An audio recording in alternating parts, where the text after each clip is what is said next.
कुछ है जो आपको सिहरने के लिए मजबूर कर देगा। इजराइल और हमास के बीच चल रही भीषण जंग के 18 दिन बाद हमास की सबसे घिनौनी हकीकत सामने आई है।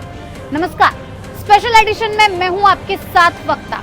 आज वो खुलासा जो आपको हैरान कर देगा। हमास का ये सच हिला देगा। हत्यारे हमास का कबूलनामा।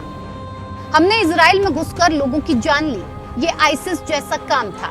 इसका इस्लाम से कोई लेना देना नहीं है। हमें इजरायलियों को बंधक बनाकर गाजा ले जाने का आदेश था। हर एक बंधक के बदले हमें 8.5 लाख रुपए और एक अपार्टमेंट देने का वादा किया गया था। इजरायली सुरक्षा बलों की गिरफ्त में आए हमास के 6 लड़ाकों का ये वो खुलासा है जो आपको सन्न कर देगा।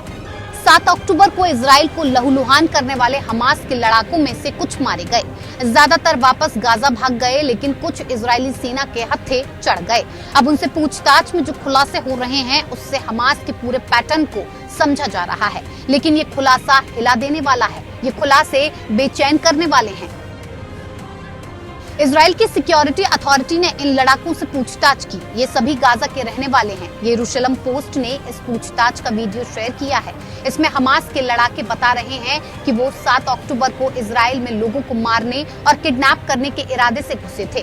उन्होंने ये भी बताया कि वो इजराइल में कब, कैसे और क्यों दाखिल हुए और वहां जाकर उन्होंने क्या किया। आज एपीएन पर आप बारी बारी से इन सभी 6 लड़ाकों के वो खुलासे देखेंगे जो आपको स्तब्ध कर देंगे। इस कड़ी में सबसे पहले हमास के इजराइल में पकड़े गए लड़ाके नंबर 1 का खुलासा। लड़ाका नंबर 1 का खुलासा। नाम जिहाद फौजी मोहम्मद हमायदा, पता राफा गाजा। सवाल, तुम क्या करते हो? तुम्हें क्या काम सौंपा गया था? जवाब, मैं राफा में डिपार्टमेंट कमांडर था। मेरा काम इजराइल के सूफा मिलिट्री पोस्ट पर कब्जा करना था और इसके अलावा हमें किबुत्स बेरी में 1-2 दिन तक रहना था। हमें ऑर्डर मिला था कि पुरुषों को मारकर औरतों, बुजुर्गों और बच्चों को बंदी बनाना है। क्या इस्लाम लोगों को मारने की इजाजत देता है? प्रॉफिट ने कहा था, कभी किसी औरत और बच्चे को मत मारना। हमारा मजहब किसी को मारने के लिए नहीं कहता। इजराइल में जो किया गया और हुआ उसमें और आईसिस की करतूतों में क्या फर्क है? नहीं, कोई फर्क नहीं है। जैसे जैसे 7 अक्टूबर को इजराइल पर पूरे हुए हमले का सच सामने आ रहा है, वैसे वैसे हमास की काली दुनिया की कलई भी खुलती जा रही है। पूछताछ में जैसा हमास के पहले लड़ाके ने बताया, वैसा ही कबूलनामा दूसरे लड़ाके का भी है। लड़ाका नंबर 2। नाम याइदा मजर सुबरी सुदान, पता नजीरत गाजा। बेरी में क्या करने गए थे? क्या वहां आम नागरिकों को तुम लोगों ने अपनी अपनी जान बचाने के लिए ढाल की तरह इस्तेमाल किया? हाँ, हमने ऐसा किया था। हमारा काम नागरिकों को मारना था और हमने वही किया। हम में से 2 लोग एक घर में घुसे। घर का दरवाजा बंद था तो हमने उससे खोलने के लिए गोली चलाई। मेरे साथियों ने अंदर मौजूद एक शख्स को मार दिया। उसके शव के पास बहुत सारा खून पड़ा था।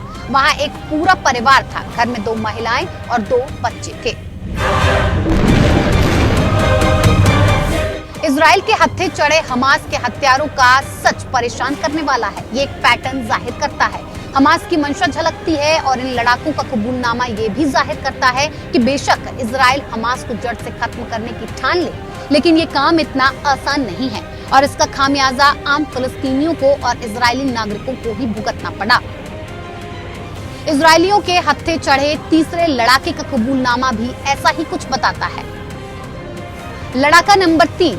नाम अहमद माजद अहमद अबू हामिद, पता अल्देराज के पास गाजा। सवाल, इजराइल में तुम्हारा क्या मिशन था? तुम्हें आम नागरिकों को मारने के लिए किसने कहा?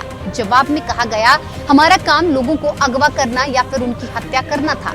कफार आजा किबुत्स में हमास के स्क्वाड लीडर मोहम्मद नहाद अलबच ने हमें ऐसा करने को कहा था। हमारा मिशन कफार आजा किबुत्स में ज्यादा से ज्यादा लोगों को अगवा करना था। तुमने कफार आजा किबुत्स में क्या किया? जिन नागरिकों को तुमने मारा, क्या उनके पास हथियार थे? जवाब में कहा गया कि हम एक घर में गए, वहां मेरे साथी ने गोली चलाकर दरवाजा तोड़ दिया। वहाँ एक महिला थी। महिला का शव जमीन पर पड़ा था। उसका पालतू कुत्ता मुझ पर भौंकने लगा था तो मैंने उसे गोली मार दी। मैंने महिला के शव पर दोबारा गोली चलाई। मैंने जिसको मारा उसके पास हथियार नहीं थे। मैंने उसके सीने पर 2-3 गोलियां चलाई थी। इसके बाद हमने 2 घरों में आग लगा दी। क्या तुम मुस्लिम हो? हाँ। क्या इस्लाम लोगों को मारने की सीख देता है? नहीं। क्या तुम्हें नहीं लगता कि तुमने जो किया वो आईसिस का काम है? हाँ। इजराइल और हमास के बीच 7 अक्टूबर के हमले के बाद से ही भीषण युद्ध जारी है। इस युद्ध के चलते हजारों लोगों की मौत हो चुकी है। दोनों ओर लोग मारे गए हैं। लेकिन ये युद्ध जिस वजह से हुआ वो 7 अक्टूबर की घटना है, जब हमास ने इजराइल पर हजारों रॉकेट दागे थे। बेरहमी से इजराइल में घुसकर महिलाओं, बच्चों और बुजुर्गों को टारगेट किया गया। उनके सर कलम किए गए, बंधक बनाकर ले गए और अब हमास के किए की सजा पूरा फिलिस्तीन भुगत रहा है। हमास ने जिस साजिश के तहत सब कुछ प्लान किया उसकी एक एक परत खुलने लगी है। इजरायली सेना ने जिन लड़ाकों को पकड़ा है उनमें 4 के बयान आपने सुने। अब सुनिए हमास के चौथे लड़ाके का बयान। लड़ाका नंबर 4, नाम मेहनद यासेर जैद अब्राजिन, पता अल-शाबुरा। तुम्हें क्या काम सौंपा गया था? हमें सबसे पहले सुफा मिलिट्री पोस्ट पर कब्जा करने को कहा गया था। वहां जो लोग मौजूद थे उन्हें मारने के आदेश मिले थे। इसके अलावा वहां से लोगों को किडनैप करने के लिए भी कहा गया था। पकड़े गए 5वें लड़ाके का कबूलनामा हमास के पाप की कहानी कहती है। लड़ाका नंबर 5, नाम शादी मोहम्मद अल मजदलाई, पता मुज्जियत। सवाल, तुम्हें हमास ऑर्डर मानने के बदले क्या दे रहा था? जवाब में कहा गया, हमें घरों में से ज्यादा लोगों को बंधक बनाने के लिए कहा गया था और उसके लिए हमें अच्छी रकम मिलने वाली थी। एक बंधक को पकड़कर गाजा लाने पर हमें कैश 8.5 लाख और एक अपार्टमेंट मिलने वाला था। इजराइल में घुसने का मकसद यही था। तुमने किबुत्ज बेरी में क्या किया? तुम घरों में कैसे घुसे? मैं जैसे ही इस गांव में घुसा मैंने 2 लोगों को मोटरसाइकिल पर देखा। उन्होंने एक 60 से 65 साल की बूढ़ी औरत को उठाया था। वो उसे गाजा ले गए। सलीमान और करम ने गांव की एक औरत को मार दिया। वो फिर एक आदमी को पकड़ कर लाए। उसकी उम्र 40 से 45 साल के बीच थी। उसे भी हम गाजा ले गए। जब हम वापस लौटे तो उनके पास एक 15 से 16 साल की लड़की थी। उन्होंने उसके साथ सेल्फी ली। कुछ लड़ाकों ने कहा कि उसे मारो मत।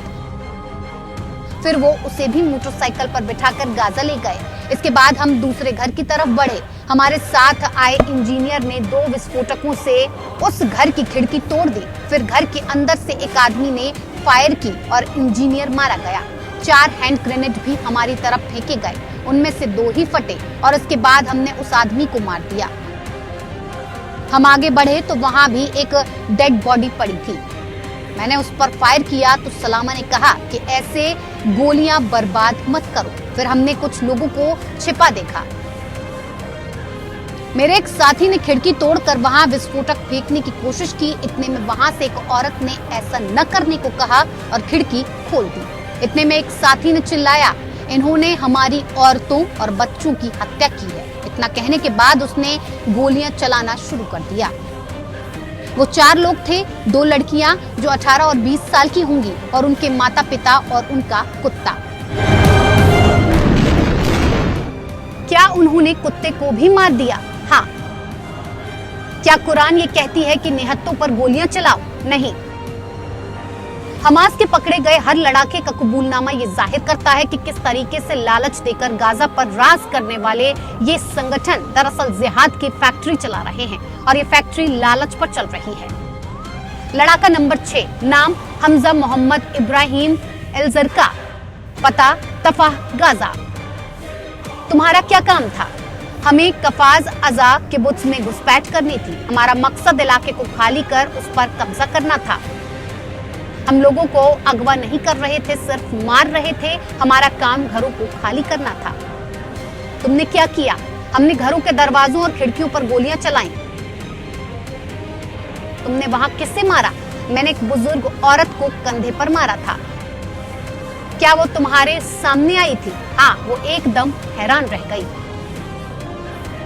फिर तुमने क्या किया? हमने 2 घरों में आग लगा दी। तुमने कितने लोगों को मारा? एक। स्पेशल एडिशन में वक्त है एक ब्रेक का। ब्रेक के बाद चुनावी चौपाल जबलपुर से। आप बने रहिए हमारे साथ।